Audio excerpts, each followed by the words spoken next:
This is Oral Ofori. Welcome to your favorite human interest chat show, The African Dream. Today we have for our special guest, Thelma Munhequete. Yes. We're in Washington, D.C. She's in town from Mozambique, and we're going to get to know her a little bit. Welcome to D.C., Thelma. Thank you. Thank you for having me Pleasure here. to have you here on The African Dream. Thank you. Tell us a little bit about what has brought you into the United States, Washington, D.C. specifically. Wow, at this moment, I think this is my second time in DC and third time in the US, right? Nice. But the main reason why I'm here is work. It's work related. Okay. I'm a JEF member for a civil society. JEF, it's a global environmental facility mechanism for finance that supports projects on the environmental area.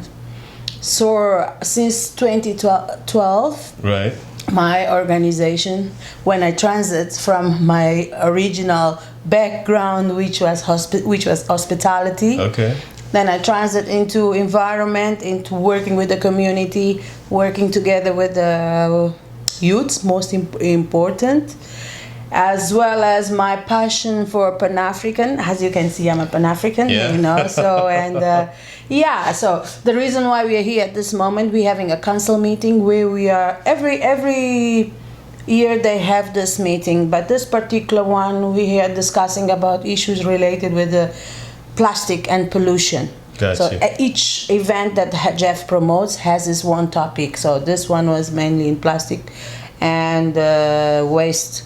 As you are aware, the environment is getting polluting, and we are the one actually responsible, creating the whole pollution. Right. It's not a point now where we're gonna say the Western or the producer are the one. We all responsible for what we are consuming.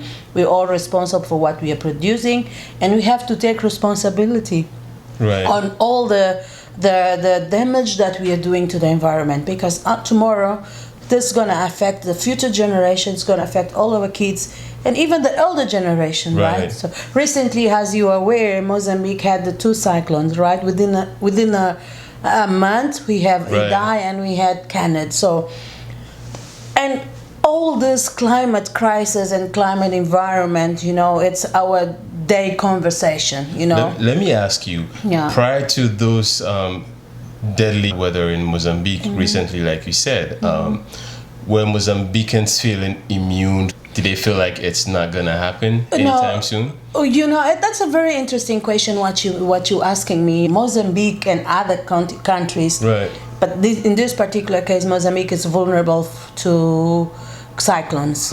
What is happening is we have a lack of awareness.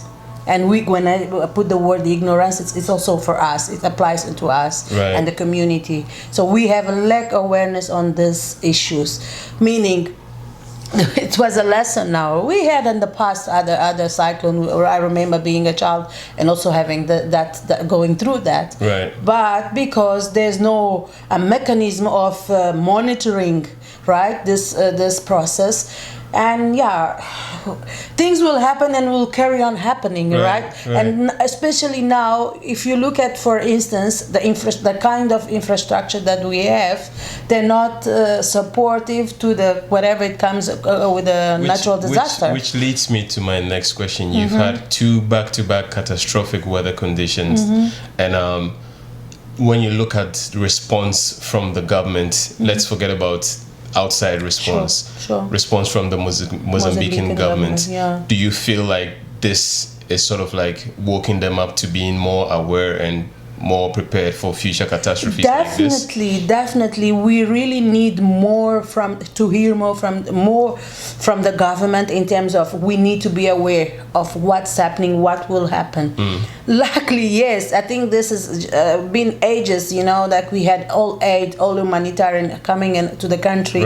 We only wait when we have this catastrophe because we know that, the whole world will come and help us. No, someone has to take responsibility, right? So who is in this case? Who has the government needs to take responsibility, and us as a society, we are willing to engage as well with the government in a way with whatever we have. It's just a matter of let's sit together, civil society, this and that organization. we know, as I said, I'm here representing, the civil society for Jeff, right? I have this connection with people that they have mechanism to support our project in the country, that tomorrow we create jobs, and it's a sustainable way in a way. Right. So why can we put together and organize the house in the house ourselves, and perhaps it's not the government calling us to that. We should invite the government. Right. You had mentioned earlier on how important it is for you to focus the light on the youth, the young people, because obviously they are the future generation. Absolutely. What are some of the ways you would want to see the youth get involved in situations like this, being aware of the dangers of pollution, the harm that it can cause on the environment, and just ways to make them aware that it's now your responsibility? At the country level, there are some activities. There are some youths that they're doing great things, but unfortunately they have limited resources or limited knowledge of how they can grow their activities and bring this into the awareness to the community. But what we need most, and perhaps to answer your question, I will challenge you, because we as Pan-Africans, we need to uplift also our ownership of doing things for us as an Africans, right? When I joined recently the State 55 organization, which is we actually want to bring all Africans together. Right. I'm not saying that we should own, yes, in a way we can own Africa, but we need to own Africa in a very positive way, understanding that we need all actors, no matter from where you're coming from. All hands on deck. Exactly. So we have to focus for the main reason. What exactly do we want? We want a clean Africa. We want develop our own economy.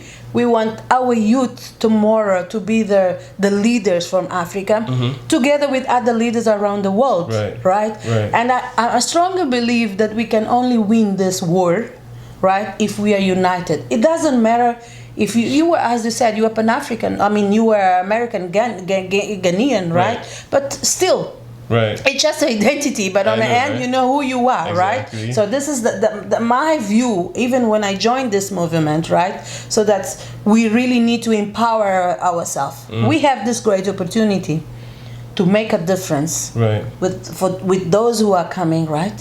And again, I'm saying I will challenge you, invite you to come to Mozambique. Perhaps together we need to start to do a very good campaign on a climate environment, on a plastic issues in Africa, right? So that the whole world is aware. I'm saying so because I am in Africa, and you are all here in America, where most of the things probably happen. And then when I'm saying Coca-Cola, Unilever, all these producers are from here.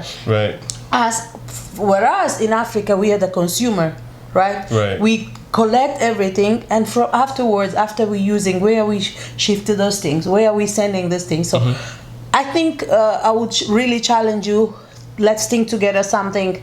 We really need to bring this awareness of what's happening in Mozambique or in the region in Southern Africa, we put it this way. And also the other youths or other Americans, African American that they are in America, they can understand, because Africa, like I was saying, for me, I wouldn't live in DC. It's too noisy, right? It's too noisy.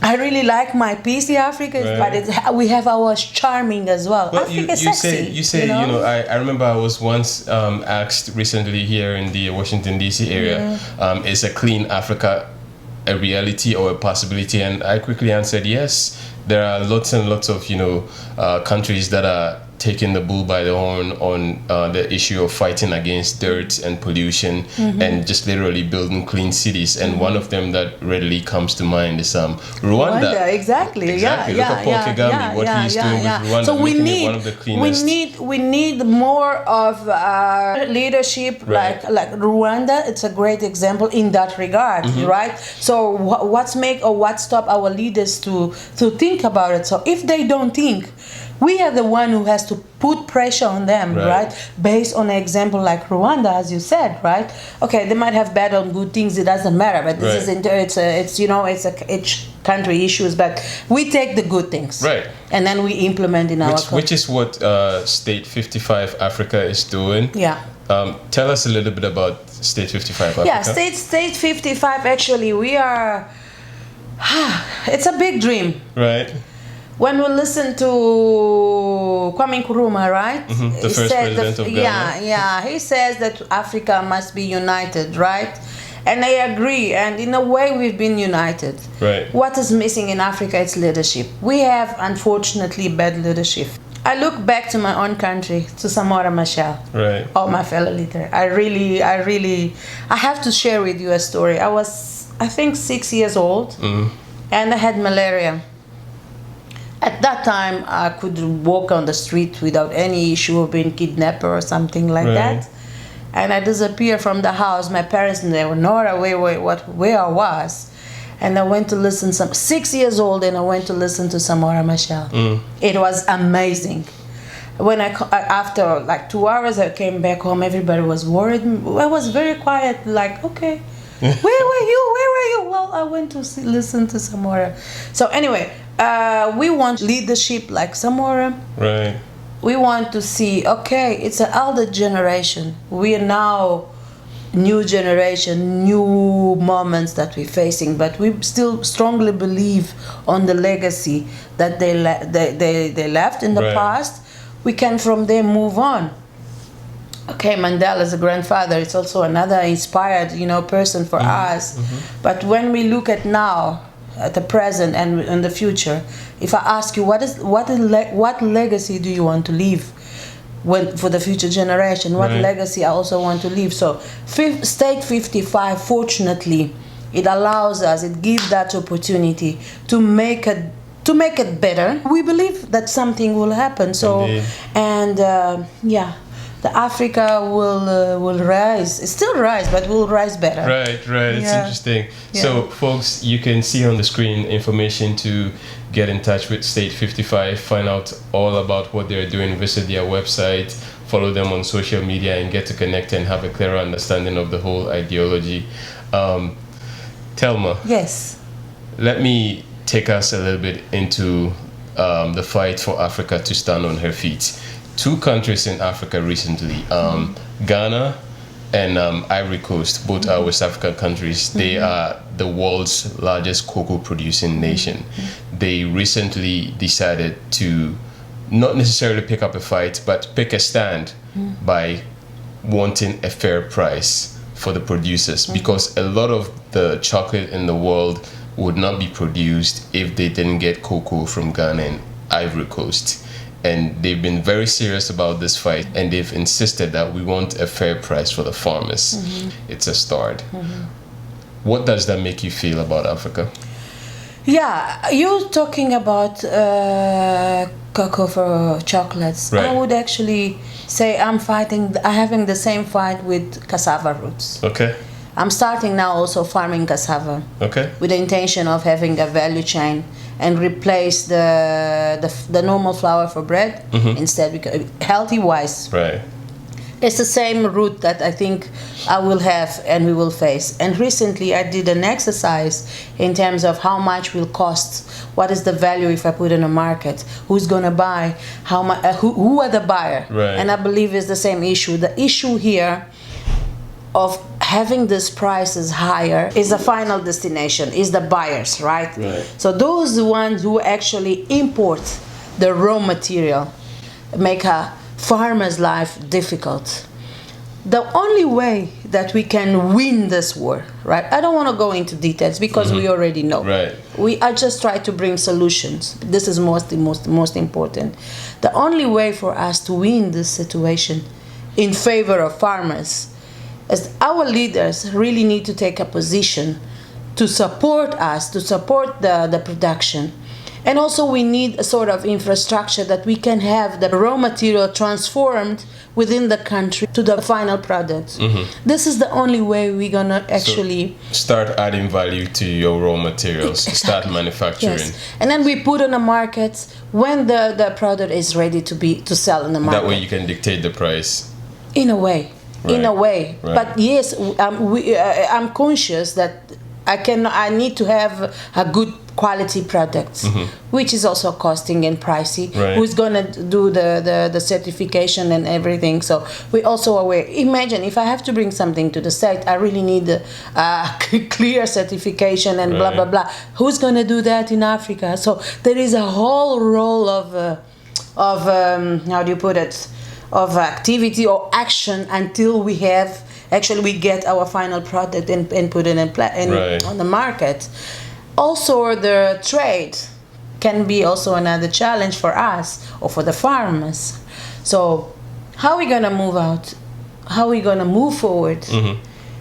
It's an exercise that perhaps us and Africans, we really need to put also some pressure into the leadership in a way that we started to commercialize our own product amongst us within the region. Right. Internal trade. We need to promote this kind of trade, this kind of commercialization. That's the way as well that will allow us to create jobs for the youth, a condition for the farmers, and we all gonna have a really green jobs and a really green life. Right. Yeah. So tell us what you have a pet project that you're involved with right now.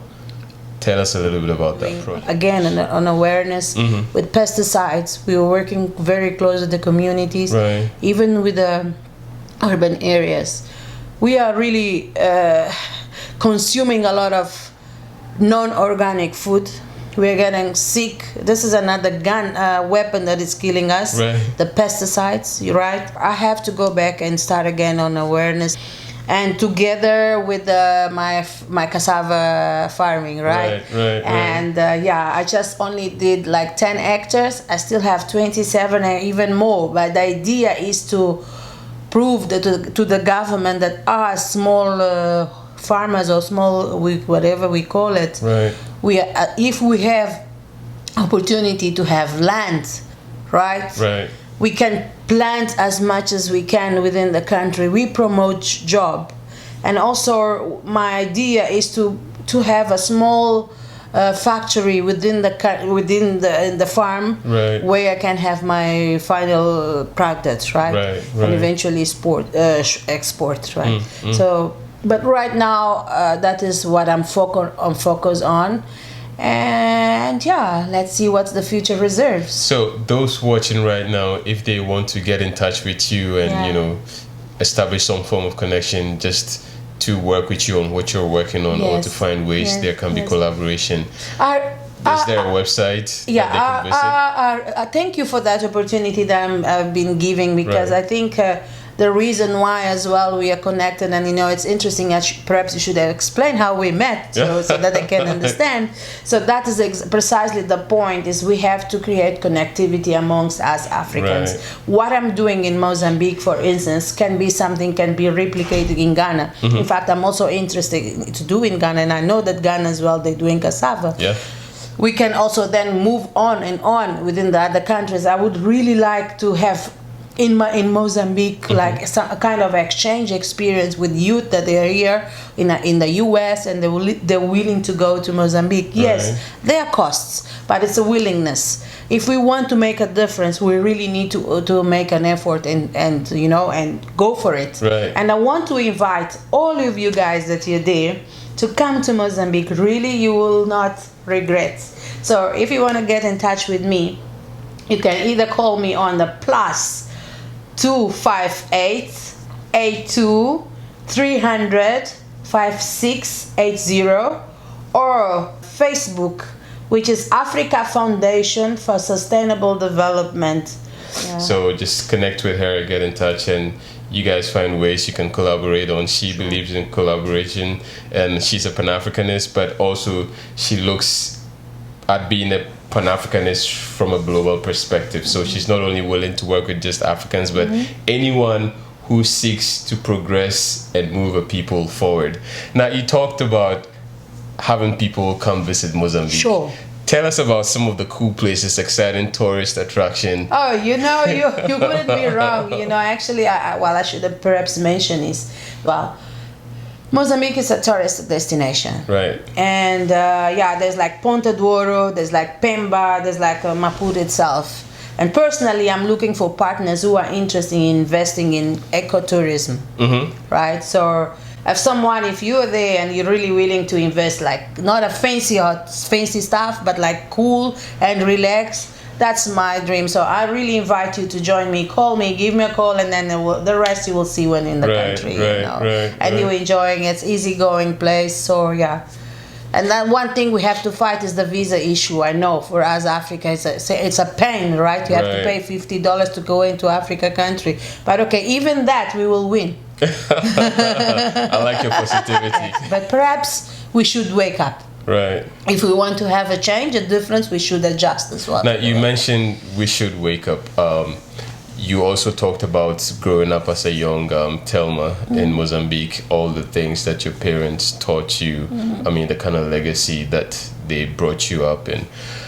This program is called The African Dream. Yeah. What Africa do you want for your children? Yeah. I want to wake up and see my nephews and my niece and whatever other kids, even myself if I get old eventually.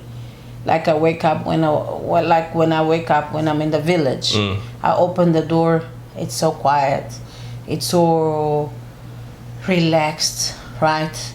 And you say, okay, I want to have a peaceful Africa. Right. I know I'm dreaming.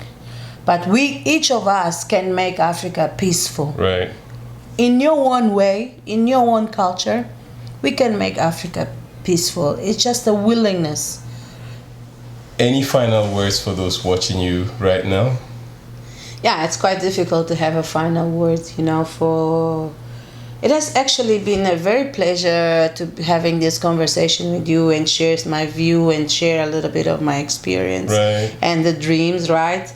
But I would say that I would like to see us having or taking a leadership of our continent, of ideas, follow all the leaders that we had in the past, namely Josina Machel. Most probably people they don't know, but she was a great leader in Mozambique, which was a former wife of Samora Machel, by the way, named Samora Machel, Kwame Nkrumah, Margaret Thatcher. I mean, we name it. There's tons of all these people that we grown up, and they're kind of references for us. And it's our responsibility to take and learn from what they have done to make a better Africa. I see us with a great potential, to transform and have a really, really better continent. Yeah. So. In a few words, I really would say Aluta Continua. Aluta Continua.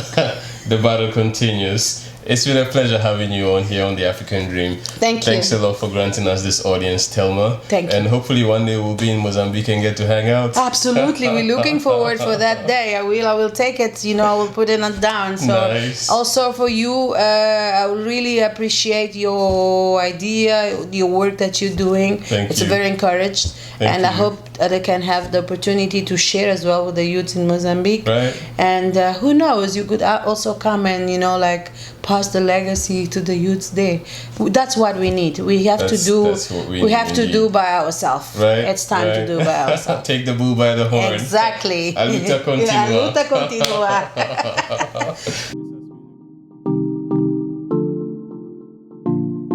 Yeah. Oh my baby, money no day, baby, okay. I will not play, I go work hard, I know bad. Take a look at me now. Everything's gonna change soon. Make you be with me now. Am I done and you're gone too soon? Baby, I better find you.